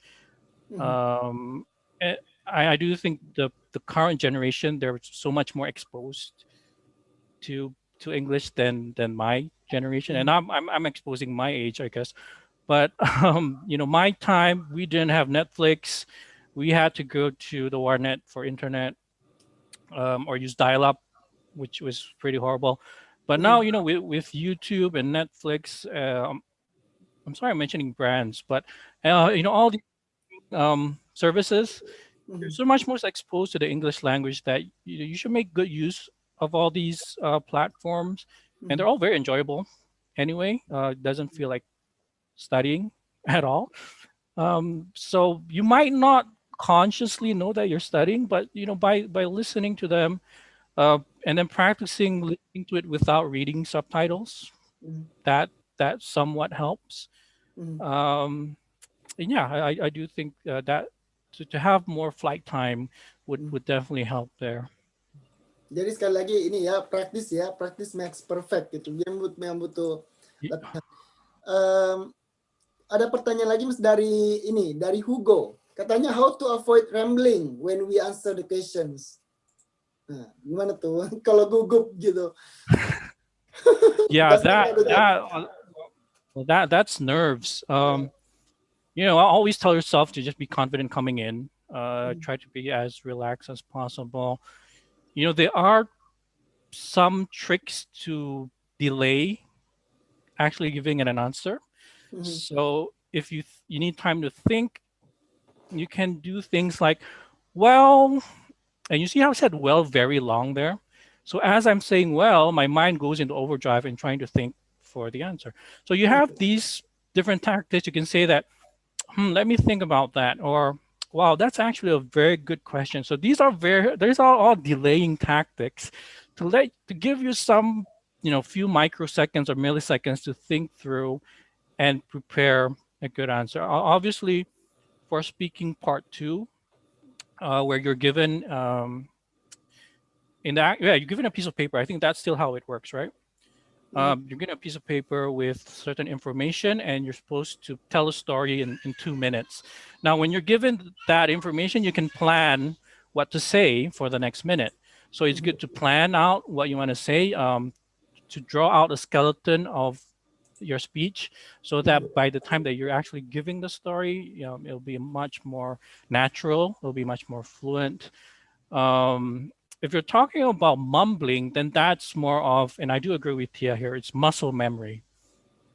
Your mouth is a muscle. It's all about muscle memory. And the more you use it, the less you have to think about when you want to use it. It just goes out naturally. So again, practice. Having a partner would help, tons. And other than that, it actually goes back to a lot of times. It goes back to your confidence and your nerves during the actual session. Some students, they see a native speaker and they immediately get intimidated. You have no reason to be intimidated. Yeah. We're all here to learn. Just go and be confident. Open your mouth as you speak. Enunciate your words. Pronounce it clearly, and you'll be fine. Oke. Ini ada pertanyaan lagi terkait writing. Yeah. Oh, sorry. Can I just add just one thing? One thing from Matsuki, because Matsuki has already given you quite a lot of really good tips about speaking. Just one thing. Listen to the question. Just listen to the question, because so very often when you come in all nervous, you have all these things in your head, the phrases that you've memorized, and you end up not really listening carefully to the question, and then you mishear a question, and then you end up not really answering the question. When in fact, if you listen to the question and then there's actually something that's not clear, you can ask the examiner, I'm sorry, can I hear that again? That's a possibility. Don't do it with every question, of course, because you'll be wasting your time. But a lot of my students, actually, the problem comes from not listening to the question carefully, and they end up not being able to answer it. The tests are designed with questions that will accommodate a lot of people. So you don't need to worry about what if they ask me something I don't know, which it's not possible. The questions are designed in such a way so that it's accessible for everyone. So yeah, listen to the questions. That's my main tip, really. I'll hand it back to Matsuki. Thank you. Yeah, that was good. Makasih banyak, Mbak Tia. Ya itu, ya benar banget ya. Jadi harus diperhatikan juga pertanyaannya. Jangan sampai udah banyak mikir gitu ya, di kepala mikir macam-macam, tapi malah nggak dengar pertanyaannya gitu. Indah terkait writing Mas, dari Rizky katanya, dia dapat 9, agak 9 for reading, but only 5 for writing. Nah, Itu apa nih yang harus dilakukan gitu kalau kondisinya kayak gitu. Di writing juga kan ada 2 part tuh. Yeah, well, those are two separate skills, effectively. So it's not surprising that you can get a 9 in reading and a 5 in writing. My lowest was writing. I got a 7. So I got a 9 for reading as well, and then a 7 for writing. There are two separate skills. So reading makes sure that you can follow and you understand what's going on, and then obviously when it comes to writing, it actually tests your grammar, because that's one of the aspects of writing. It could be because the structure of the way that you write, it's perhaps not in an ideal structure. Perhaps in terms of content, they don't actually judge you based on what you say, but they do judge you based on how you organize what you say or what you write. I'm sorry. Does it have a clear introduction? Does it have a clear, for example, for task 1, does it have a clear overview of the data that you're presenting? For task 2, does it have a clear conclusion? And did it answer actually the question?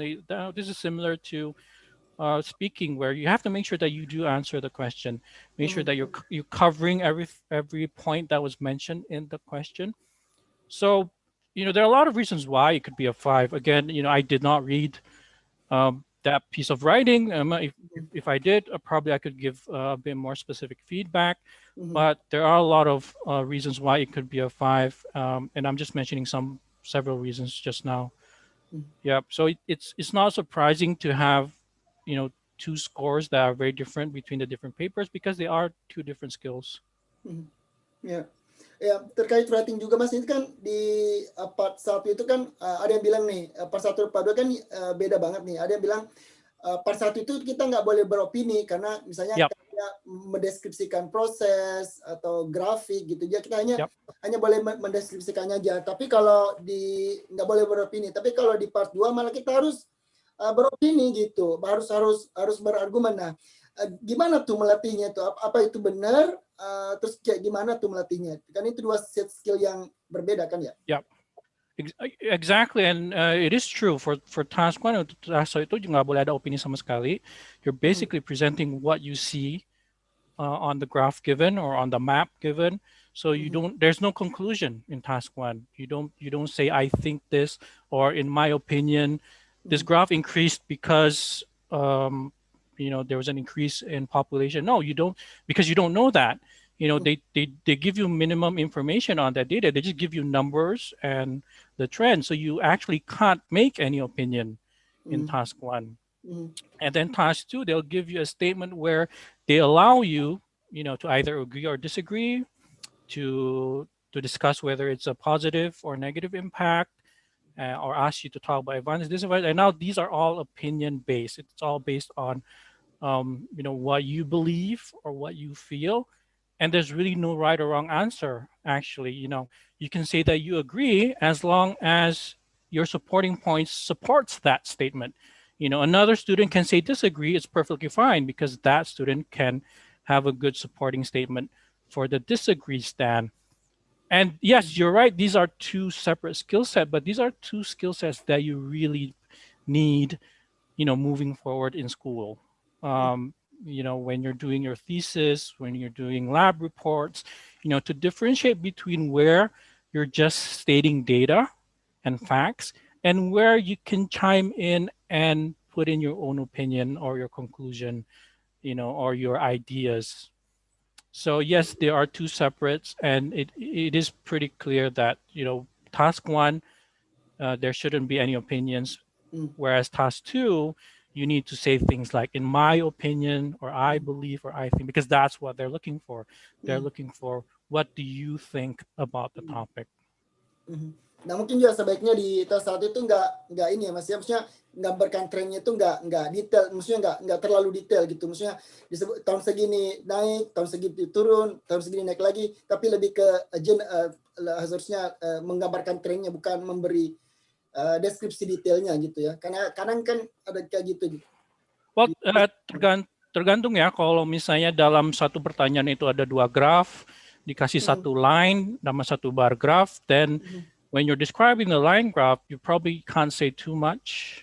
Mhm. You know, but if they only give you one single line graph, and then that allows you to talk about how there's increase and decrease. Now, you might not have to say every change. So if you see the line graph going up and down a lot of times, just say that it fluctuates. Mhm. You know, the data fluctuates. There's no clear increase or decrease. So in the overview paragraph, you talk about the general trend. You're just looking at the start and the end. What's the change? And then when you go into the body paragraph, you go into a little bit more detail. You know, when did it reach the peak? When did it reach the minimum? So those are the things that you talk about in the body paragraph. So I wouldn't say don't go into detail. You do go into detail, but you do have to be selective of what you write. So it's probably not possible to write every single feature. Mhm. So that's where, you know, the examiner would see like what are the features that this candidate choose. Was it obvious? Was it clear? Mhm. So I know it's a bit of statistical skills. Perhaps those doing math would be at an advantage a little bit. But I do think, you know, anyone's able to tackle that kind of question. Mhm. Dan memang kan nggak selamanya graf, bisa saja proses gitu yang dideskripsikan nggak? Yeah, and that's itu yang sesuatu yang selalu saya cover dengan murid-murid. The different types of task one questions. Mhm. Kadang graf, kadang peta, Mhm. melihat perbandingan dulu dan sekarang atau sekarang dan in the future. Mhm. Kadang membahas sebuah proses manufacturing, production. I think I saw one that was like an evolution process. Was that evolution? No, it wasn't evolution. Is how tadpoles become frogs. Very Mhm. biological. I Ya. was quite surprised, but it happens. Ya. Ini masih terkait perhatian, ada pertanyaan dari YouTube, dari Lira Mirandu Mani, katanya, do we have to stick to the formal style of writing in the writing section? Are we allowed to use phrasal verbs or idioms? Mungkin ini atas duanya mungkin, Mas. Does it say cross-reference? Phrasal verbs. Oh. Phrasal verbs atau idioms gitu. Boleh nggak pakai kayak gitu? Personally, I would avoid idioms as much as possible in writing, because it's academic writing. So you do want to be as formal as possible. So be straight to the point. Maybe speaking, it could still be acceptable to use, you know, slightly informal phrases, but it is called academic IELTS. So it's academic writing. You try to avoid all these idioms. In terms of the structure, well, you know, there is a suggested structure, but at the end of the day, you know, there are so many ways to do things. As long as it's clear that you write in paragraphs, that's one thing that's definitely part of the grading criteria, is that the essay is written in paragraphs. It's not one big piece of writing, but it's separated into different paragraphs. Now, the way you want to arrange your paragraphs, you could be creative, I think, but it does have to make sense. It has to have a logical reasoning behind how these paragraphs are formed. Each paragraph must have a clear heading, you know, and that's what you do in reading. You're matching the headings, so that's what you do in writing. Each paragraph needs to have a clear heading. So there's always suggested structures, and you know, if you go to different websites, they might suggest different structures. It's fine. You know, I have my own style of writing, and that's what I try to inculcate into my students. Itu yang saya usahakan, saya ajarkan ke murid-murid. But there are always going to be different styles from different teachers. But as long as it's clear, it's in paragraphs, it should be fine. Ya, ini ada yang tanya lagi tentang ini, Mas, tentang speaking dari Hugo lagi nih. If they ask me about something I don't know, is it okay to say something like, I don't know much about that topic, but I'll try to answer with what I know? Yeah, that's actually perfectly fine. The goal of speaking is just to get you to talk. You know, and if obviously you want to answer the question, but if there's a rare chance that you might not know anything about it, yeah, just be honest and say that unfortunately, you can start off. Unfortunately, I don't know much about that, but I do know something similar. And then you proceed to talk about what you know.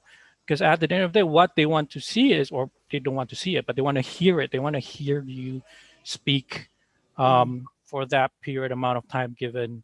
I believe it's about 5 minutes for part one, another 5 minutes for part three. Part two is given 2 minutes. You're supposed to tell a story. And then part three is supposed to be more of a discussion. And that also lasts about 5 minutes. So the main objective is that you keep speaking. Never say that I don't know, and then you just drop it there. It's just going to be awkward for everyone.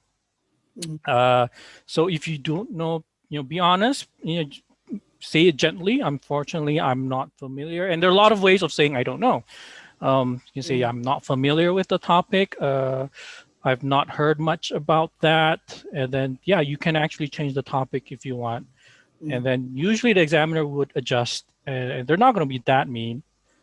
So, right, Tia, I don't think they're that mean. The objective is just to get you talking. Ya, apalagi kan topik speak itu kan biasanya topik-topik yang general gitu ya, yang biasa dibahas di secara umum, bukan yang kayak misalnya disuruh menghitung rumus sesuatu gitu, nggak mungkin. No. Sesuatu yang umum. There was one practice that I did with a student where he was asked about jewelry, riasan, and then this student was a dude. Yeah, he was a boy, and he just like, what? Okay. I don't know anything about jewelry. Okay, let's talk about something else. So yeah, it happens. You might be a bit unfortunate if you get something way off topic or something very specific, but I don't think that's the case in the actual test. I know lately they like to talk about social media. True. Yeah. Yeah, that's a very, very popular question right now. And social media is something that everyone uses. So everyone definitely has something to say about social media. Even WhatsApp can be considered social media because you contact people there. So at the minimum, people would use WhatsApp to contact people, even though they don't use Facebook and Instagram that much. They can actually just say, I don't use the common social media like Facebook, Instagram, but I do use WhatsApp to contact my friends and family. It's a very popular topic nowadays. Nah, terkait topik speaking ini Mas, gimana tuh supaya kita bisa familiar? Ada yang nanya dari Asri, katanya topik speaking itu apa aja sih? Nah, gimana tuh kita supaya familiarize ourselves with the topics? Kalau part 1 itu actually it's very general. Usually it's about your family, about your neighbors, about your home. It can be about your hobby, what's your favorite food. Part 1 is really, it shouldn't be something that anyone is confused about. It goes back to what Tia said, just listen to the question, make sure that you're answering it correctly. And then, yes, moving on to part 2 and 3. Now, part 2 and 3 is always, they're always related. So when you're looking at the piece of paper for part 2, you can slowly anticipate what's going to come at part 3. Now, the topics for 2 and 3, they vary quite a lot. They might ask you about homes and homes in the future. They might ask you in part 2 to talk about your experience of dealing with a difficult situation, for example. And then part 3 would be a discussion about what do you think is the best way to approach difficult situations? It can be, I don't think it's very academic. I've never come across anything that's too academic. But it does require a bit more thinking as compared to part 1. I do have a list of possible part 1 questions, which I share with my students. And I mentioned some of them already, your home, your family, friends, school, work. And that's why I think the examiner would evaluate initially to see, like, is this a student or is this a working adult? And he would adjust the questions accordingly. I believe that's what happens, right, Tia?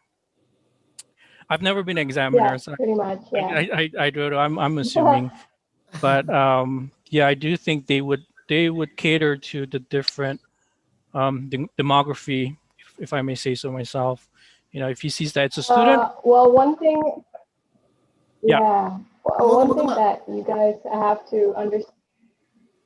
Sorry? Silakan Mbak. Kenapa, Mas Gustaf?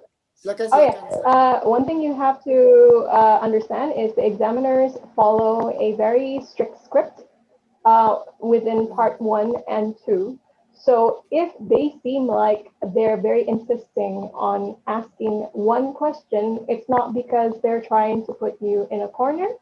It's because they cannot veer from the script. They have to follow through. So in parts 1 and part 2, they have to follow a very strict script. They basically are reading from a text, from a script. Yeah.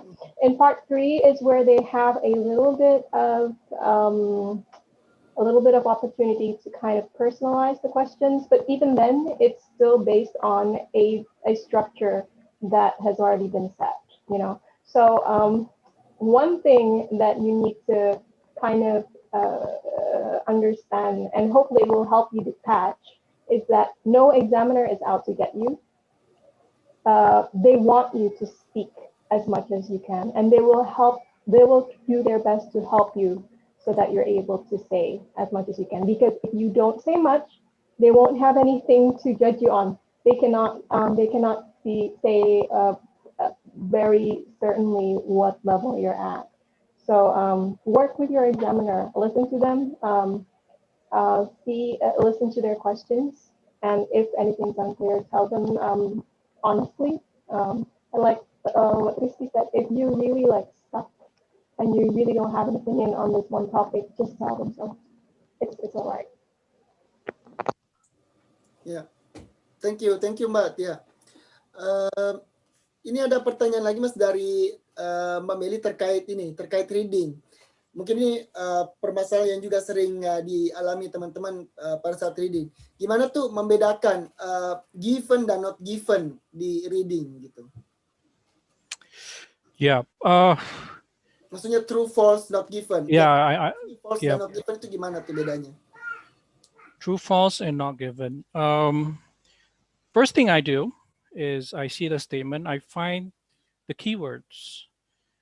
I find words that are in the passage, and then that would leave me with something that becomes the question keyword. That's what I call it. Now, if I can't find any information of that at all, if there's no statement confirming that statement, if there's no sentence that denies that statement, then that simply it's not there. Information is not given. I have no idea whether the statement is true or false. And one thing to know is it actually does come up quite often, the answer not given. Yeah, it will come up, and a lot of students, you know, they question themselves. Mereka mulai meragukan diri sendiri, takutnya karena gak ketemu aja nih, gitu kan. But, you know, if you really feel that it's not there, kalau emang benar-benar yakin nggak ada di situ, yeah, well, yeah, that's your answer. It's not given. So, and again, it comes with practice to be able to identify the difference between, you know, a not given answer and a false answer, for example. Yeah, just to be sure. And this is where, untuk saya itu, one key aspect of reading and how to get a good grade is to have as much time as possible at the very end to go back and double check everything. And that's where what I actually tell my students is don't read every word in the passage. You have the techniques. I think someone mentioned skimming and scanning. So those are some popular techniques where it allows you to understand what's going on without having to read every single word. Because reading every single word, that is pretty time consuming, and 60 minutes, that's not a lot of time for 3 passages. You know, they're fairly long passages. So having that strategy, the speed reading strategy. Now, everyone has different strategies in speed reading, but the ultimate goal is to have, you know, 10 or 15 minutes at the very end to go back and double check the answers. And this is actually very important for the matching headings. I think someone mentioned that they struggle with matching headings. In matching headings, there's actually only one question you need to ask yourself. Is the one I chose, you know, is this paragraph really talking about the one I chose?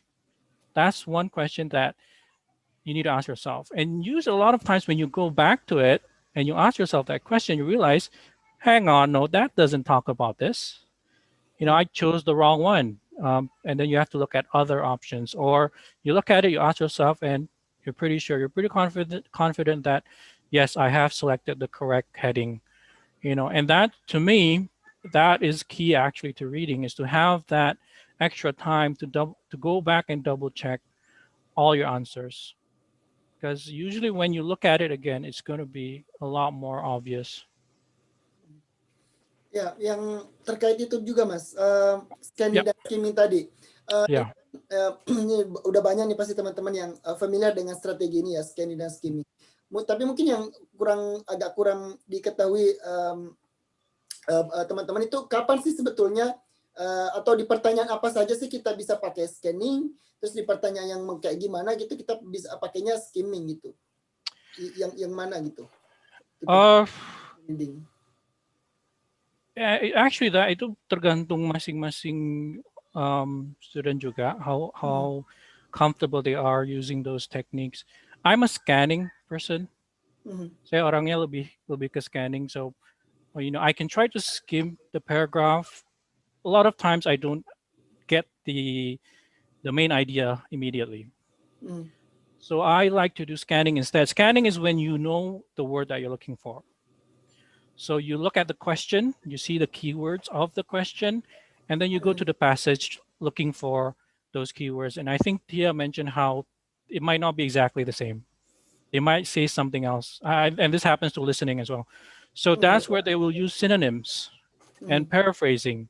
So be aware that you're not just looking at that exact word, but you're looking for, possibly a synonym of it. So that is my strategy in scanning. Now, I like it when the question has keywords that are very specific, like the name of a person, the year, a name of a country, name of a city. Why I like it? Because first of all, you can't paraphrase that. If you're looking for France, you're looking for France in the passage. Number two, they're all going to be in capitalized. It's going to be easy to pick up from the passage. So when I see the question and they use, someone's name or a place, I like this question. I'm going to be able to find the information very fast now because one, it's going to be capitalized. My eyes are going to be able to pick it up quite quickly. Number two, they're not going to paraphrase it. So that's some, and that's some time saving techniques as well, allowing me more time for the more difficult questions like the matching headings. I do agree that is the worst type of question in reading, but it does test you, and it is a skill.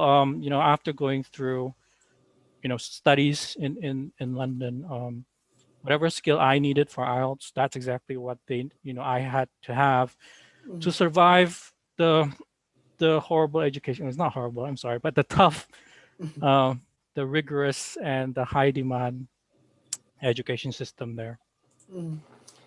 Ini kita ini hampir selesai. Mas, mungkin ada satu pertanyaan lagi nih terkait waktu gitu. Ini kan tes ini waktu ini sangat-sangat penting gitu, memanage waktunya gitu. Dari Novi, I would like to asking about how to maximize our time to answer all questions in the reading test for computer based test dan mungkin juga untuk paper based test. Nah, gimana tuh memaksimalkan waktu gitu di reading? Yeah, as I mentioned, read the passage as quickly as possible. That's key to giving me more time at the very end. And in order to do that, avoid reading every single word. That's why you have the speed reading technique. So that's definitely one. And then the moment I see a matching headings question, I'm going to skip that passage altogether. I'm doing that passage last. Now, matching headings can be in passage 1, it can be in passage 2, it can be in passage 3, it can be in any passages. So the moment I see that, I'm skipping that whole passage. I'm doing the other 2 passages because to me in an exam, momentum is key. When I'm doing something quickly, it's going to build up and I'm going to answer it even more quick as I go along. And the moment I stumble on a matching headings, that's going to disrupt my momentum. It's going to disrupt my mojo, I call it. So I do that for the very last. I don't like doing that first. So I'll do everything else. I do the multiple choice questions, the filling up, the completing the sentence questions, and then I leave the matching headings at the very back, where I know that I try, because I know that I've done everything else as quickly as possible. So I have the confidence that I have enough time to really look at the matching headings and carefully select the correct answer. So that is my strategy. And the thing about matching headings, the one good thing about matching headings is that it forces you to really understand every single paragraph so that the next set of questions, so matching headings always comes with, it's always paired with another set of questions. Usually it's a true or false or yes or no. But because you've gone through the process of understanding every single paragraph, the moment you hit the next set of questions, you know exactly where the information is going to be. And that actually saves you a lot of time. So in terms of my personal strategy, and that's what I try to share with my students as well, I do think it's pretty effective. Ya, ini pertanyaan konfirmasi aja ke Mbak Tia, mungkin dari Mas Muhammad Nizar. Di computer based test untuk section listening, keuntungannya kan kita bisa mendengar lewat headphone gitu. Tetapi kan tidak ada tambahan waktu 10 menit untuk menyalin jawaban seperti di paper based. Betul nggak Mbak? Yep, that's correct. Yeah, you only have 2 minutes at the end to check your answers. You don't have the extra 10 minutes. Karena kan kalau misalnya di paper based, 10 minutes itu karena kamu menjawabnya di question paper, terus begitu kamu harus transfer dari situ ke answer sheet gitu kan. Tapi kan kalau misalnya di computer, you answer it directly on the screen, so you don't need the extra 10 minutes. Oke, thank you Mbak Tia. Terkait itu satu lagi mungkin Mas sebelum kita tutup, kira-kira kalau misalnya nih ada yang tanya, saya sempat lewat tadi dari Deva, kira-kira untuk dapat tes standar itu let's say 6,5 gitu dengan writing 6, kira-kira preparation 1 bulan katanya itu cukup nggak untuk ngeboost gitu, kalau kita benar-benar let's say benar-benar menghabiskan waktu 1 bulan itu untuk belajar IELTS gitu? I think it's definitely possible. I mean, I would like to say it goes back to where is that person starting from, but I do think 1 month is sufficient time, especially if that student is very serious in improving, whichever aspect they want to improve, reading, listening, speaking, writing. Definitely 1 month is very much doable. Okay. Nothing is impossible. Yeah. Oke, karena kita terbatas waktu ya, kita sampai di penghujung acara. Saya mewakili teman-teman dari Departemen Academic Support PP UK dan British Council Indonesia Foundation mengucapkan terima kasih banyak kepada kedua narasumber kita yang hebat-hebat sekali, Mbak Tia dan Mas Rizky. Terima kasih banyak atas sharing waktunya, ilmunya, tips dan triknya buat teman-teman semua untuk menghadapi tes IELTS. Terima kasih juga kepada teman-teman peserta yang sudah menyimak dari awal sampai akhir acara ini. Mungkin sebelum saya tutup, ada penyampaian sedikit dari Mas Dani, mewakili PP UK. Silakan Mas. Ya, suara saya kedengaran ya? Ya Mas. Ya, kami mengucapkan, saya Dani, Ketua Departemen Academic Support, mengucapkan terima kasih pertama kali untuk British Council, kolaborasinya kali ini. Ini merupakan kolaborasi awal, jadi teman-teman yang sudah hadir di sini jangan khawatir, bakal ada kolaborasi berikutnya dengan British Council juga, untuk acara-acara berikutnya mendukung teman-teman terkait studinya, kemudian kemampuan bahasa Inggrisnya, dan persiapannya nih, mau datang ke Inggris atau mau ke kota-kota lain belajar. Kita selalu sediakan sarana-sarana untuk teman-teman. Yang kedua, terima kasih juga untuk Mas Rizky nih, terima kasih Mas Rizky, sebagai alumni dan juga anggota PP UK sudah sharing-sharing pengalaman yang luar biasa yang kita bisa bagi untuk teman-teman kita di sini. Nah, saya ada berita baik dan berita lebih baik lagi untuk teman-teman yang hadir. Berita baiknya bahwa acara ini sudah ada record di YouTube dan teman-teman bisa tonton lagi. Jadi ada penjelasan yang mungkin tadi terlewat dan sebagainya. Silakan ditonton di YouTube PP UK, dan juga Mas Rizky dan Mbak Tia juga tersedia ya melalui email tadi yang sudah diberikan di share. Silakan kontak juga ke email mereka. Mungkin saya bisa share kembali Sebentar. Ya, pengalaman yang luar biasa yang kita bisa bagi teman-teman bisa lihat di sini. Nah, saya ada berita baik dan berita lebih baik lagi untuk teman-teman yang hadir, atau berita baiknya bahwa acara ini sudah ada record di YouTube dan teman-teman bisa tonton lagi. Jadi ada penjelasan yang mungkin tadi terlewat dan sebagainya. Silakan ditonton di YouTube PP UK, dan juga Mas Rizky dan Mbak Tia juga tersedia ya melalui email tadi yang sudah diberikan di share. Silahkan kontak juga ke email mereka. Mungkin saya bisa share kembali ya.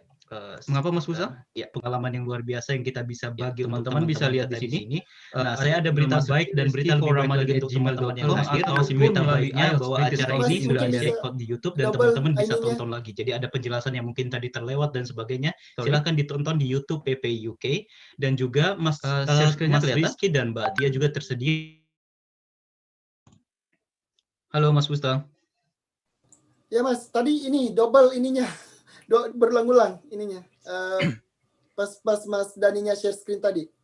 Oke, sorry. Karena mungkin enggak atau berita baiknya bahwa acara ini sudah ada record di YouTube dan teman-teman bisa tonton lagi. Jadi ada penjelasan yang mungkin tadi terlewat dan sebagainya. Ya, teman-teman bisa kontak ke Mbak Tia melalui British Council ataupun ke Mas Rizky, Rizky Ramadan. Tadi ada emailnya ya Mas Rizky ya. Nanti saya juga bisa share ke teman-teman atau bisa lihat di YouTube juga. Dan event kita berikutnya seperti teman-teman lihat di kolom chat, kita ada event besok pagi juga. Jadi teman-teman yang mau terkait belajar lagi nih, setelah belajar IELTS kemudian belajar mengenali personality untuk kemampuan studi maupun pekerjaan atau menyesuaikan dengan lingkungan, teman-teman bisa daftar kembali besok pada acara yang sama di PP UK. Sudah ada di kolom chat, silahkan daftar kembali. Jadi itu saja yang bisa kami sampaikan. Dan satu lagi, PP UK ini terkenal dengan pantun. Jadi kalau tanpa pantun ditutup itu kayaknya nggak afdol ya. Jadi ada pesan pantun juga dari PP UK. Tamu datang diberikan jamuan untuk menghargai dan rasa hormat. Begitu banyak nih ilmu pengetahuan yang udah kita dapatkan, jika diabadikan akan bermanfaat. Harusnya ada kata cakep begitu ya dari yang lain ya. Cakep. Oke. Satu lagi, ada semut baris berbaris, ada kupu-kupu hinggap di taman. Selamat belajar teman-teman bahasa Inggris agar dapat masuk kampus idaman. Sampai jumpa. Assalamualaikum warahmatullahi wabarakatuh. Terima kasih. Waalaikumsalam warahmatullahi wabarakatuh. Terima kasih banyak Mas Dani, Mas Rizky, Mbak Tia. Ya, sama-sama. Terima kasih banyak. Terima kasih. Terima kasih. Bye-bye. Bye. Ada kata cakep begitu ya dari yang lain ya. Cakep. Oke. Satu lagi, ada semut baris berbaris, ada kupu-kupu hinggap di taman. Selamat belajar teman-teman bahasa Inggris agar dapat masuk kampus idaman. Sampai jumpa. Assalamualaikum warahmatullahi wabarakatuh. Waalaikumsalam warahmatullahi wabarakatuh. Terima kasih banyak Mas Dani, Mas Rizky, Mbak Tia. Ya, sama-sama. Terima kasih banyak. Terima kasih. Terima kasih. Bye-bye. Bye. Ada kata cakep begitu ya dari yang lain ya. Cakep. Oke. Satu lagi, ada semut baris berbaris, ada kupu-kupu hinggap di taman. Selamat belajar teman-teman bahasa Inggris agar dapat masuk kampus idaman. Sampai jumpa. Assalamualaikum warahmatullahi wabarakatuh. Waalaikumsalam. Terima kasih banyak Mas Dani, Mas Rizky, Mbak Tia. Ya, sama-sama. Terima kasih banyak. Terima kasih. Terima kasih. Bye-bye. Bye. Ada kata cakep begitu ya dari yang lain ya. Cakep. Oke. Satu lagi, ada semut baris berbaris, ada kupu-kupu hinggap di taman. Selamat belajar teman-teman bahasa Inggris agar dapat masuk kampus idaman. Sampai jumpa. Assalamualaikum warahmatullahi wabarakatuh. Waalaikumsalam. Terima kasih banyak Mas Dani, Mas Rizky, Mbak Tia. Ya, sama-sama. Terima kasih banyak. Terima kasih. Terima kasih. Bye-bye. Bye. Ada kata cakep begitu ya dari yang lain ya. Cakep. Oke. Satu lagi, ada semut baris berbaris, ada kupu-kupu hinggap di taman. Selamat belajar teman-teman bahasa Inggris agar dapat masuk kampus idaman. Sampai jumpa. Assalamualaikum warahmatullahi wabarakatuh. Waalaikumsalam. Terima kasih banyak Mas Dani, Mas Rizky, Mbak Tia. Ya, sama-sama. Terima kasih banyak. Terima kasih. Terima kasih. Bye-bye. Bye. Ada kata cakep begitu ya dari yang lain ya. Cakep. Oke. Satu lagi, ada semut baris berbaris, ada kupu-kupu hinggap di taman. Selamat belajar teman-teman bahasa Inggris agar dapat masuk kampus idaman. Sampai jumpa. Assalamualaikum warahmatullahi wabarakatuh. Waalaikumsalam. Terima kasih banyak Mas Dani, Mas Rizky, Mbak Tia. Ya, sama-sama. Terima kasih banyak. Terima kasih. Terima kasih. Bye-bye. Bye. cakep begitu ya dari Ryan ya. Cakep. Oke. Ini udah ya Mas berarti, Mas Dani.